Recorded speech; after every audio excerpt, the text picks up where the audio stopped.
কি কইতাম বন্ধুরা, দুঃখের কথা, কিছুদিন ধরে চাইনিজদের চিং চং পং চাউমিন খাওয়ার খুবই ইচ্ছে জেগেছে, কিন্তু বাসার মধ্যে চাউমিন তো দূরের কথা, এক প্যাকেট নুডলসও নাই। মধ্যবিত্ত বলে কথা, বাসার মধ্যে কিছুই পাওয়া যায় না। তাই ভাবলাম আজকে চাইনিজদের স্মরণে তাদের চিং চং পং চাউমিন বাসায় বানিয়ে নিবার মজা করে খাবো। তো যাই হোক, যেমন কথা তেমন কাজ। প্রথমে কি করলাম, 1 কাপ ময়দা নিয়ে নিয়েছি, তারপর সামান্য একটু লবণ আর একটা আন্ডা ঠাস করে ভেঙে দিয়েছি। ভেঙে দিয়ে সুন্দর মতো মাথামাতি করে নিতে হবে, একবারে ভালো মতো মাথামাতি করতে হবে, যাতে লবণ ময়দা আর ডিমের জীবন একাকার হয়ে যায়। যাই হোক, সুন্দর মতো মাথামাতি করে একবারে টাইট একটা ডো রেডি করে নিতে হবে। কোনো রকম পানি কিন্তু দেওয়া যাবে না বন্ধু। যাই হোক, তারপর কি করলাম, তারপর 10 মিনিটের জন্য রেস্টে রেখে দিলাম। এদিকে আবার কতগুলো চিকেন ছোট করে কেটে নিয়েছি, তারপর দিয়ে দিলাম লবণ, আদা রসুন বাটা, সয়া সস। সুন্দর মতো এখন এইগুলোকে ভেজে নিতে হবে ভালো মতো, একবারে ভাজা করে নেবেন, একবারে নাড়াচাড়া করে সুন্দর মতো লাল করে ভেজে নেবেন বন্ধুরা। একবারে সুন্দর মতো ভাজাভাজি করে নিতে হবে। যখন ভাজাভাজি হয়ে যাবে তখন সেট করে চুলা থেকে নামিয়ে নেবেন। চুলা থেকে নামিয়ে চলে যাবো পরবর্তী প্রসেসে। এইখানে আমার ময়দাটা সুন্দর মতো একবারে রেস্টে রাখা হয়ে গেছে। তারপর কি করব, তারপর একবারে 2 ভাগ করে নেব। 2 ভাগ করে সুন্দর মতো আবার ডলাডলি করে নিতে হবে। সুন্দর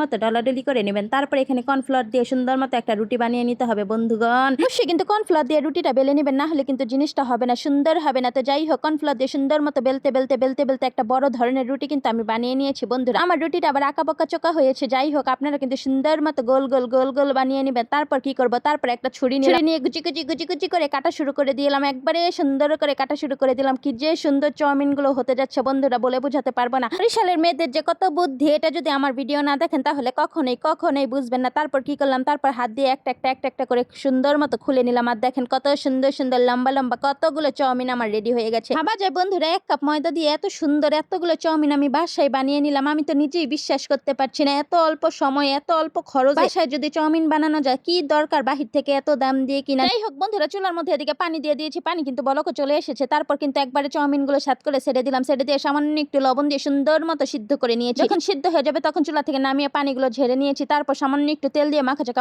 করে নিলাম, যাতে একটার গায়ে একটা লেগে না যায়। তারপর কি করবো, তারপর চুলার মধ্যে তেল দিয়ে দিয়েছি। তেলের মধ্যে দিয়ে দিলাম পেঁয়াজের মধ্যে দিয়ে দিলাম কতগুলা কাঁচামরিচ দিয়ে তারপর একটু নাড়াচাড়া করে এখানে কতগুলা গাজর রেড করে রেখেছি সেগুলো দিয়ে দিলাম। দিয়ে সুন্দর মতো ভাজা করে নিয়েছি। তারপর এখানে একটা ডিম একবারে ভেঙে দিয়েছি। তারপর সামান্য একটু লবণ দিয়ে ঝুরা করে নিচ্ছি, একবারে ঝুরা করে নিচ্ছি বন্ধুরা। সুন্দর মতো নাড়াচাড়া করে সুন্দর মতো সবকিছু ভাজা করে নিলাম। তারপর সেই সিদ্ধ করে রাখা চাউমিন গুলো একবারে সেট করে দিয়ে দিব। দিয়ে আবার উল্টে পাল্টে চিত করে সুন্দর মতো নাড়াচাড়া করে তারপর এখানে দিয়ে দিলাম সয়া সস আর টমেটো সস। দিয়ে সুন্দর মতো আবার সবকিছুর সাথে মিশিয়ে নিতে হবে, একবারে ভালো মতো মিশিয়ে নিতে হবে বন্ধুরা। মিশানো হয়ে গেলে লবণটা টেস্ট করবেন, যতটুকু লবণ প্রয়োজন ততটুকু লবণ দিয়ে দিলাম। আর দিয়ে দিলাম সামান্য একটু চিনিটা কিন্তু অবশ্যই দিবেন, এতে করে চাউমিনের টেস্ট একবারে অসাধারণ হবে। তো যাই হোক, তারপর কি করলাম, ভেজে রাখা সেই চিকেন গুলো দিয়ে দিব। দিয়ে উল্টে পাল্টে চিত করে সুন্দর মতো নাড়াচাড়া করে নিলাম বন্ধুরা। তারপর একবারে 5 স্টার হোটেলের শেফদের মতো একটু নাচাকুদা করে নিব, একবারে সুন্দর মতো নাচাকুদা করে থেকে নামিয়ে নিব বন্ধুরা। সুন্দর একটা বাটির মধ্যে পরিবেশন করে নিলাম, একটু ফটোশুটও করে নিলাম। তারপর চলে গেলাম জামাইয়ের কাছে। জামাই দেখো তোমার জন্য আজকে কি নিয়ে এসেছি। জামাই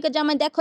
জামাই বলে, এটা আবার কি নিয়ে এসেছো? আমি বললাম চাইনিজদের চিং চং পং চাউমিন নিয়ে এসেছি। জামাই মুখে দিয়ে খেয়ে বলছে, এত বেশি মজার হয়েছে, তুমি এতটুকু রান্না করেছো কেন, এগুলো তো সব আমারই লাগবে। জামাই আমার কিছু একটা ভালো লাগলে সে একাই সব শেষ করে ফেলে, আমার জন্য কিছুই রাখে না। আর পোলায়ের দিকে নিজে না খেয়ে সবকিছু বাবাকেই খাওয়া। যাই হোক, অল্প করে যেভাবে আপনারা বাসার মধ্যে চাউমিনটা বানিয়ে নেবেন। ভিডিওটি ভালো লাগলে সবার সাথে শেয়ার করে দিবেন, লাইক কমেন্টস ফলো দিতে কিন্তু একটু ভুলবেন না। আল্লাহ হাফেজ।